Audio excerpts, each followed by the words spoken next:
The toilet on the second floor is leaking. Yeah, it is. I thought somebody peed on it. Oh. And then I washed the mat under it. Yeah. And then it was like that this morning. And I thought, okay, good. I'm glad I didn't yell at some kid that said, you peed all over the floor decks. Because he didn't. I think it's all the humidity and the condensation. No, I think the wax ring. I just gotta pull the toilet. I'll pull the toilet and you have your legs. I don't know if anybody wants to see my face, but when your legs are. I just feel like if I was watching this, I would probably be really. But now, like, what's wrong with my leg? This is odd. It's better. Sure.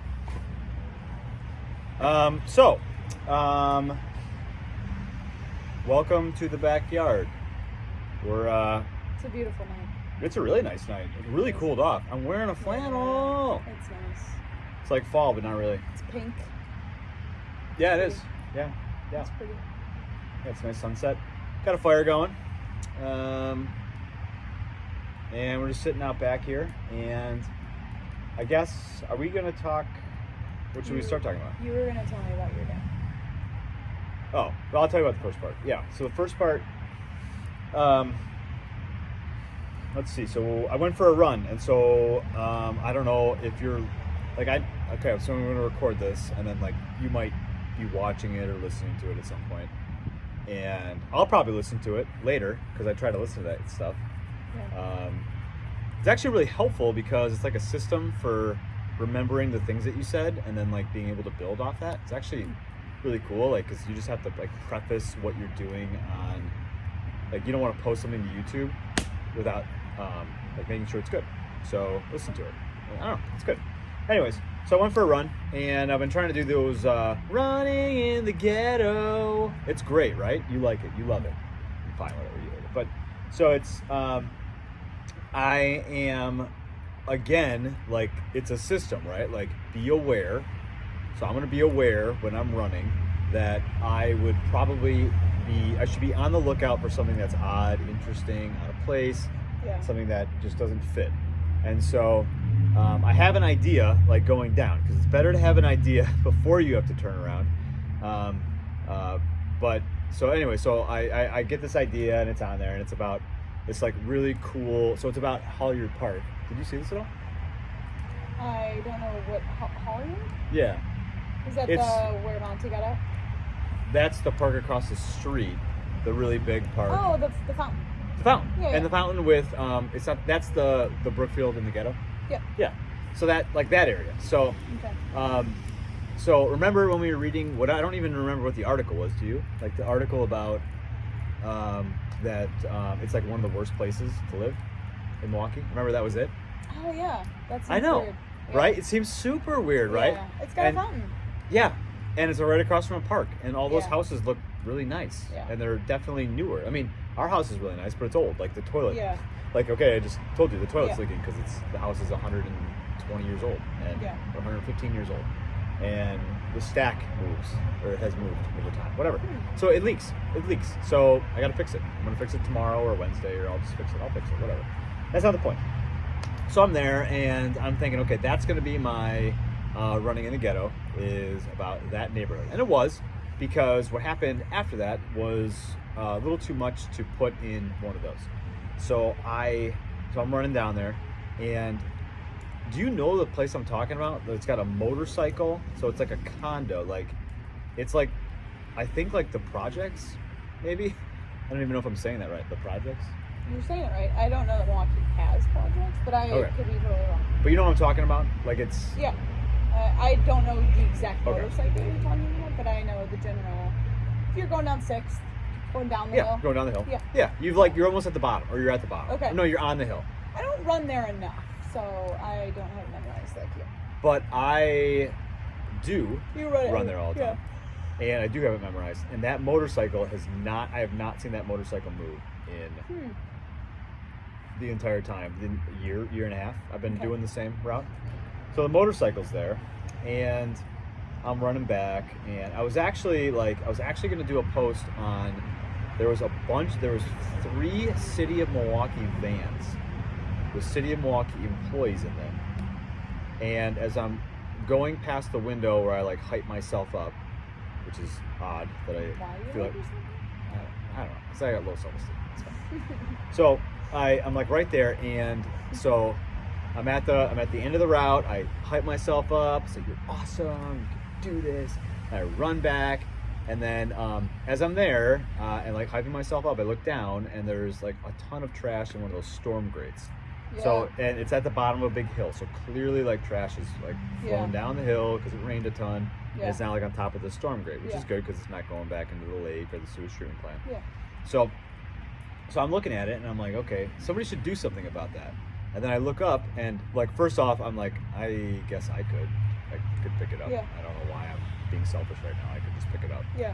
But then I look up, and there's 3 City of Milwaukee vans. It's probably before they started work for the day. Mhm. Maybe not.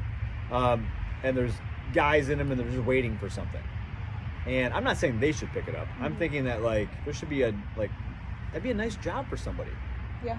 You know, like going and picking up, make $20 an hour and Yeah. go pick that up. And Yeah. I mean, it would suck. It wouldn't be fun. It probably wouldn't be fulfilling or rewarding, but it would give you enough access to other things that you could Yeah. do that would be fulfilling and rewarding. So Yeah. that's just a thought. That's a side. So then I ran back up, and I ran past the motorcycle, and an old woman, probably at least 70 because her husband Ronnie is 70. An old woman is cutting like almost like a bonsai, like a giant bonsai tree kind of thing. I don't know what type of tree it was. Okay. I'll have to find I'll have to go take a picture of it. Yeah. Find a picture and go take a picture. Yeah. I'll have to go take a picture of it. And she was pruning it. It's like, oh, nice tree. And Like so the ones that Ashton Foley said? no, and I don't know where. I'll have to take a picture because I don't really know. Okay. But next to it was milkweed, and we got milkweed right over there. So we got milkweed, and I'm like, oh, cool, milkweed. Okay, I know what that is. So I say, like, I'm looking for an in, right? Like, here's something that I have in common with Yeah. you. I know what milkweed is. I appreciate milkweed.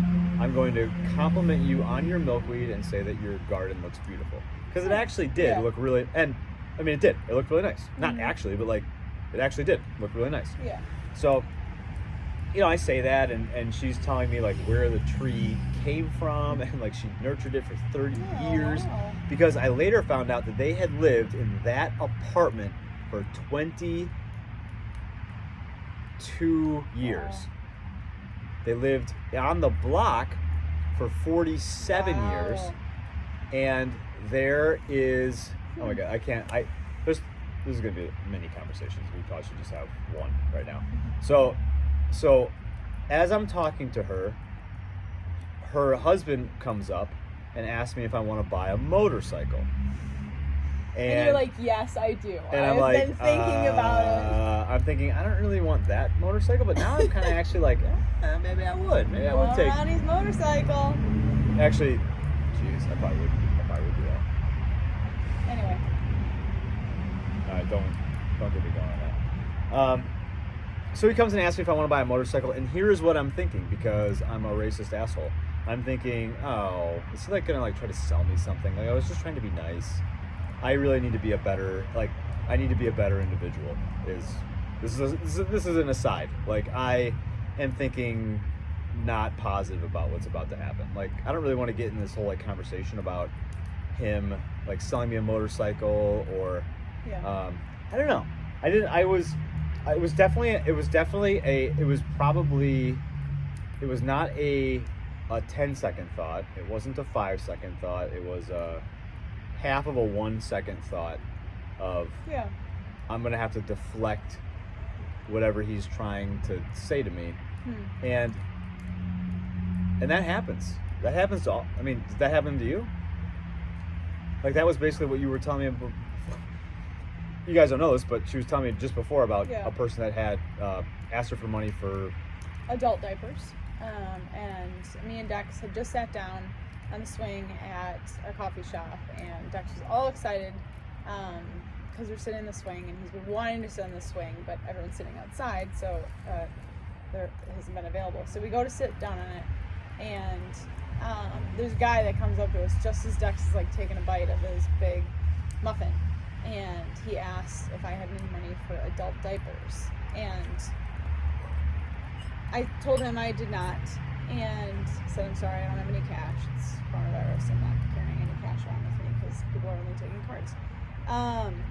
Which I feel like leads me to like, shoot, does no one have any cash anymore because no one's using cash? And does that mean like all the homeless people or all the people that are asking for money don't, like, basically, like, because of coronavirus, they obviously, like, people aren't going out as much. Because of coronavirus, people don't have cash. Because of coronavirus, people don't have as much money. Like, they're really the, I don't know if it's okay to say, like, the end of the line. But that's, wow. Yeah, that's a side note. So then I told, That's better than my thought for the day. and then I told Dex, and I feel like I had to be, like, I had to remind myself, like, and I think because Dex was sitting right next to me, I couldn't be a jerk to this person. I had to be, because Dex was there, I had to be nice, I had to be a good influence, which is great. I'm glad that he is keeping me accountable. And so, you know, I was reminding myself, you know, try to be as nice as possible to this man. Try to make him feel as much like a human as possible, because I know in the past I have not. I've gotten annoyed, and I have just, you know, made people feel stupid. So I also thought it was interesting that he said he needed adult diapers. I just think that's another, like, layer onto it. Oh yeah, why is that the thing you decided to say about? Was it what you actually needed, or were you? Yeah. Yeah. What's the intent behind? Yeah. Phrasing your question that way. Yeah. So it was. I thought it was nice that I told Dex, you know, we need to treat everyone with dignity, and you need to treat everybody like a human. And he's like, "Can I have a muffin now?" Oblivious, but in a good way. Yeah. Well. Yeah. Says a bunch of the right things. Yeah. All right. So you were saying. All right, so he comes up and he's just joking, and like again, it's not like, geez, like I just told like this horrible thing that I thought for half of a second, and you are saying this eloquently beautiful whole thing about how we should always be looking for the best in people and care about them. And it's something I have to tell myself to keep trying to do, because I don't. It's actually the very same message designed for the margins. That's what I made this thing for work today for. So, okay, so whatever, like. So he's asking you to buy his motorcycle. I'm just. It's a joke, whatever. Okay. And I'm like, haha, yeah, like obviously, like I don't want them, they're kind of dangerous, especially around here. And he's like, oh yeah, I don't ride my motorcycle around here because all of the crazy drivers. And so like immediately I'm thinking we relate to one another. Yeah, we have a common experience. Yeah. He said that he hasn't ridden his motorcycle in a couple of years. Yeah. And I thought, I've noticed this motorcycle here for a couple of years. Yeah. So yeah, I could, and I like have said like out loud or to myself or to anybody that I ran with, like, this motorcycle never goes anywhere. And so it was really surreal to be talking first to the wife, Tina, I want to say. It's Ronnie and I think Tina. That was, you know, it was cutting the bushes there. So Tina kind of like heads in, and me and Ronnie are starting to talk, and we're just, you know, he's joking around, you know, about the motorcycle. And he was talking about how when they spray painted Black Lives Matter on the street, like they rolled it on the street, that it was really dangerous for motorcycles when it got wet. And he said, like, whatever. He was on this whole big thing. So he told me that he lived there, for 22 years, and then in another apartment for 25 years. Wow. And I think what I'm going to talk about right now is the difference between gentrification and improving impoverished black neighborhoods, because there's a difference. And that was the difference today. Okay, that's what we're going to talk about. Let's hear it. Okay, so do you ever get nervous about gentrification? No, because if anybody, and this is like a canned statement that I have, so this is why I'm looking at the phone right now. If anybody who has money wants to move in here, that's a good thing. Yeah. So I'm not really concerned about gentrification, and neither is any single person that owns a house here at all. We're not worried. Please come. You can do it. It's really not that hard. Look at,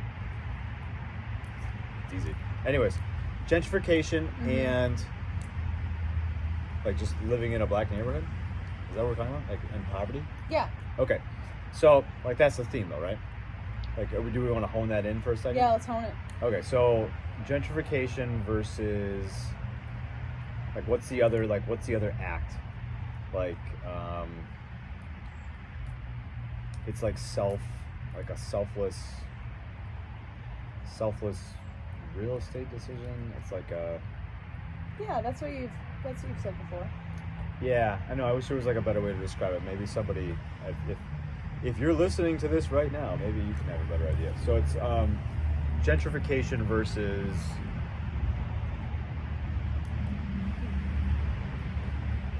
I don't know, whatever the other thing is. It's the idea that you could move into a poor neighborhood and raise the...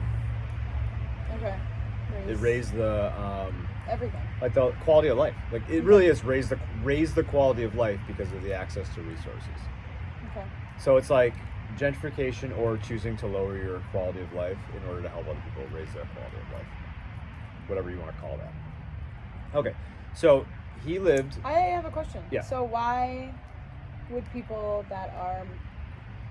I guess I don't understand that. Like why, if people are rich compared to somebody, a next door neighbor, why does that help if somebody rich moves in? Just because they use their resources on their house? Well, you're going to raise your property values because the houses near you are of a higher quality. Your property value isn't just based on your own property. You are going to have higher overall standards. A rising tide lifts all ships. Yeah. So the higher one house is, the next house is kind of Yeah, like, well, that's I really better... true. Yeah. The only reason that there's a fence over there is because this looks really nice, and I kept complaining to the guy, like, you need to have a fence because it makes my house look like crap. Yeah. Then they sided their house the same color as ours. That's really nice. So a rising tide lifts all ships. Yeah. And the same thing, a lowering tide lowers all ships. Yeah. Okay, so same thing.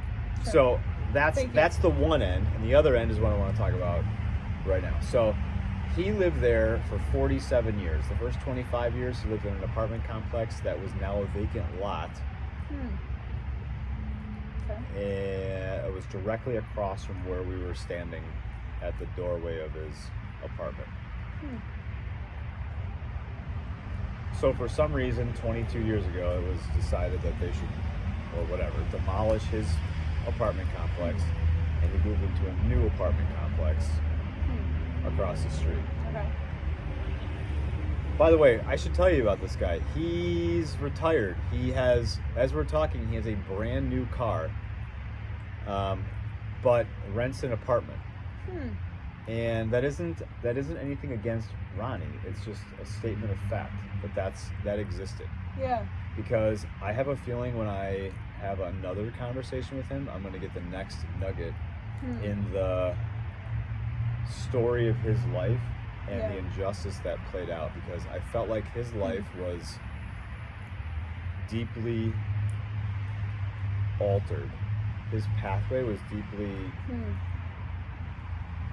deviated because of injustice. It was pretty apparent when I talked to him. So gentrification, right? So we are standing, and I am facing Pfizer Forum.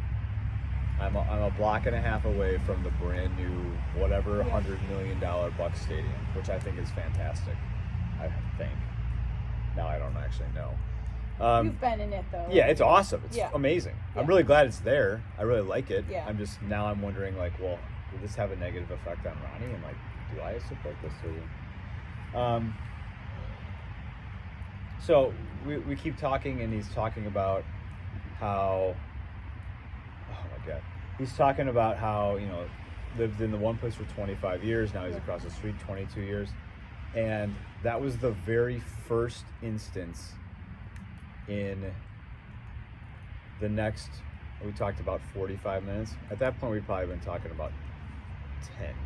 Okay. And so for then 35 more minutes, he tells me time and time and time and time and time again, where a white person used their power to screw him over. Really?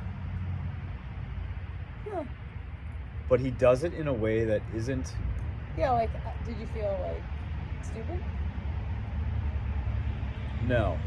but I don't think that any random person looking like me could go talk to him and have this conversation. Okay.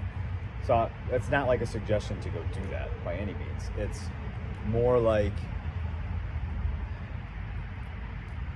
he just has that many stories to tell that just over and over again, because his exact, I don't remember exactly what, and I didn't want to record what we were talking. It just didn't seem appropriate.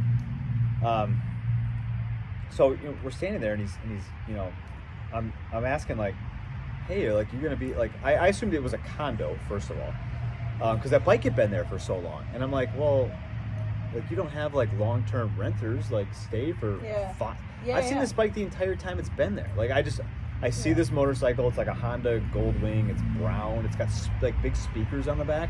It's like, the bike. I've seen the bike. So, and the bike hasn't moved, and like, they haven't moved. So I'm like, oh, it must be a condo. Yeah. And so I asked him like, hey, you're gonna do like awesome, right? Like with the bucks. Okay, because in my mind I'm like, so you own this, right? You own this, is what my perception was. Got a brand new car. They got great flowers out front.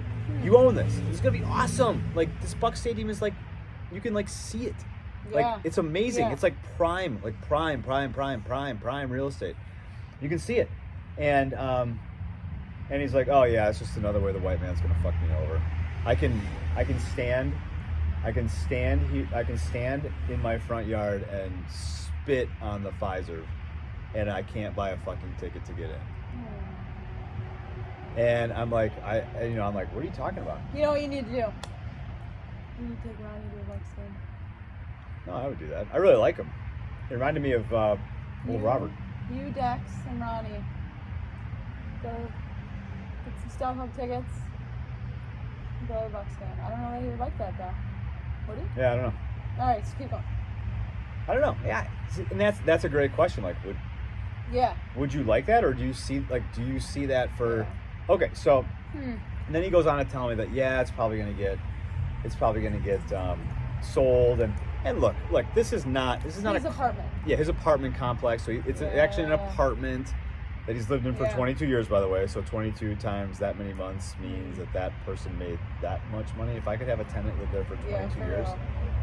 And probably not have to do a whole lot, and now you're gonna cash out like a selfish, financially, wealth hoarding pig. I mean, I'm sorry to say stuff like that, but like, you lived there for 22 years. As we're talking, living here, I know what the poor looks like, and I know when I see somebody if they are like poor. Yeah. You know what I'm talking about? Yeah. It's different. It's different. And there's poor. So and again, like, I don't know why I'm like really into these contrasts, but like, when I see poor against super rich, and one is like really white, and one is like poor black. Yeah. And that place is gonna get bought, and it's gonna happen. Like, why would it not? Like, as I'm standing there, I'm like, this isn't even like a genocide conversation. This is just or not genocide. Yeah, I was gonna say what?